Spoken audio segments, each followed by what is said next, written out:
Bonjour à tous, on parle du sujet PC Mine Math 2 qui a eu lieu ce matin. Ce sujet concerne les oscillations forcées. Supposez qu'une balançoire oscille. Dans l'approximation des petites oscillations, vous avez un mouvement périodique et même isochrone. Supposez maintenant que quelqu'un ait un fil accroché à cette balançoire et qu'il tire dans un sens et dans l'autre au fur et à mesure que la balançoire oscille. Alors qu'est-ce qui va se passer? Si sa fréquence à laquelle sa pulsation de l'excitation est commensurable avec celle de la balançoire, vous allez conserver un mouvement périodique. Sauf si c'est exactement la même. Si c'est exactement la même, vous entrez en résonance, et là, la balançoire, bien sûr, va de plus en plus haut, vous accumulez, à chaque fois, vous avez des oscillations de plus en plus fortes. Maintenant, si elle n'est pas commensurable, si les deux fréquences ne sont pas commensurables, dans ce cas-là, vous avez ce qu'on appelle un mouvement quasi-périodique. La meilleure façon de voir ça, c'est de se placer dans l'espace des phases, exactement comme pour oscillateur harmonique. Qu'est-ce que ça veut dire?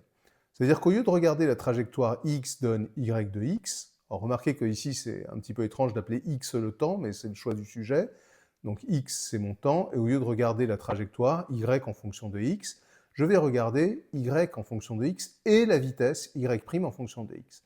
C'est-à-dire que pour chaque temps x, j'aurai un point du plan de coordonnées yx, y' de x. Donc, quand le temps évolue, je vais obtenir une courbe plane. Si la trajectoire est périodique, cette courbe plane sera un ovale qui se referme.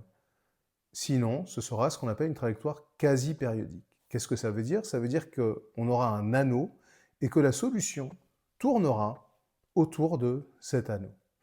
Ces solutions quasi-périodiques, ce sont celles de la théorie générale des systèmes dynamiques, c'est ce qu'on appelle ce qu'on peut appeler les torcam, c'est-à-dire ce sont des trajectoires qui, sous certaines hypothèses, vont être conservées par perturbation. Quant aux trajectoires périodiques, Poincaré écrivait la chose suivante.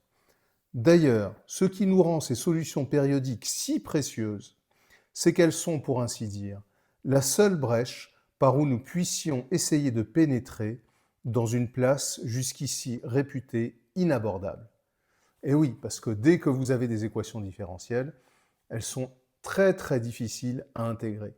Et Poincaré nous dit, la recherche de solutions périodiques, c'est ce qui va nous permettre d'attaquer le problème de la compréhension des équations différentielles. Donc dans le cas de Poincaré, par exemple, le problème de la Lune. La Lune est attirée par la Terre et est attirée par le Soleil. Et donc, quelle va être la trajectoire de la Lune? Dans quelle mesure le Soleil va influencer la trajectoire de la Lune? C'est ce qu'on appelle en mathématiques la théorie des perturbations. Donc ici, on est dans un modèle jouet de la théorie de Floquet. Donc la théorie de Floquet, c'est un cas simple. C'est le cas où vous avez une équation qui est linéaire, éventuellement avec second membre. Les parties 3, 4, 5 sont extrêmement techniques. Et elles n'étaient pas simples. Pourquoi elles sont techniques? Parce que qu'est-ce que c'est que la théorie de Floquet? Alors on a dit, vous prenez grand X et vous considérez le vecteur y, y'. Donc vous vous trouvez avec une équation, par exemple, s'il n'y a pas de second membre, de la forme grand X' égale A de t, X de t. Supposez que A de t, en fait, ne dépende pas du temps. Donc que votre équation soit X' de t égale A de X de t. Et bien dans ce cas-là, la solution est donnée par l'exponentielle. La solution va être X de t égale exponentielle ta x0. Alors les PC et les psy diront, mais quelle exponentielle? Eh bien oui, on a enlevé des programmes. Elle n'est ni au programme des psy, ni au programme des PC. Donc, ça va poser problème. C'est-à-dire que la voie naturelle pour résoudre le problème, ce serait de dire, bon, dans le cas où ça ne dépend pas du temps, j'ai une exponentielle, et c'est ce qu'a fait Floquet. Maintenant, il s'agit de dire, bon, bah, si j'ai x' de t égale a de t, x de t, si c'était des nombres, bah, j'écrirais tout simplement que c'est exponentielle de l'intégrale de a de t, a de s, ds entre 0 et t, mais je ne peux pas intégrer des matrices à cause de problèmes de commutativité. Si la matrice A de S commute avec la matrice A de S', là ça ne pose pas de problème. Mais sinon, c'est assez difficile de définir une intégrale, et en tout cas ce n'est pas du niveau des classes préparatoires.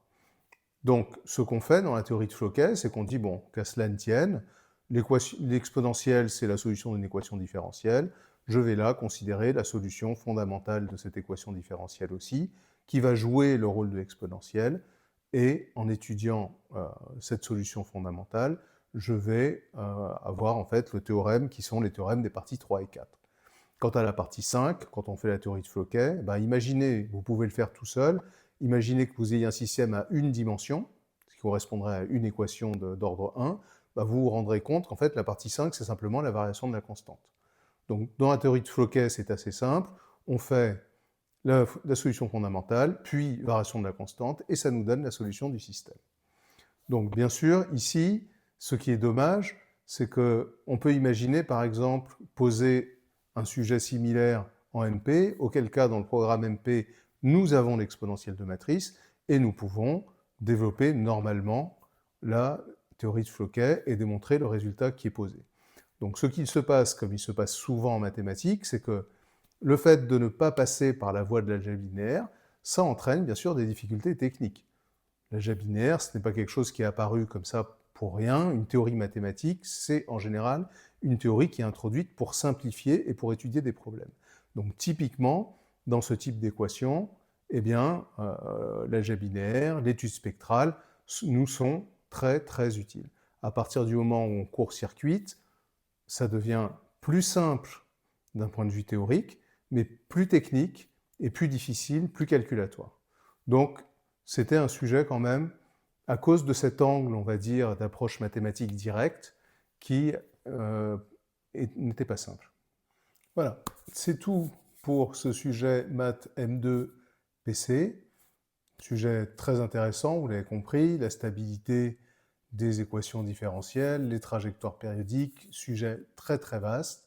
Et je vous dis bon courage pour la suite des concours et à très bientôt.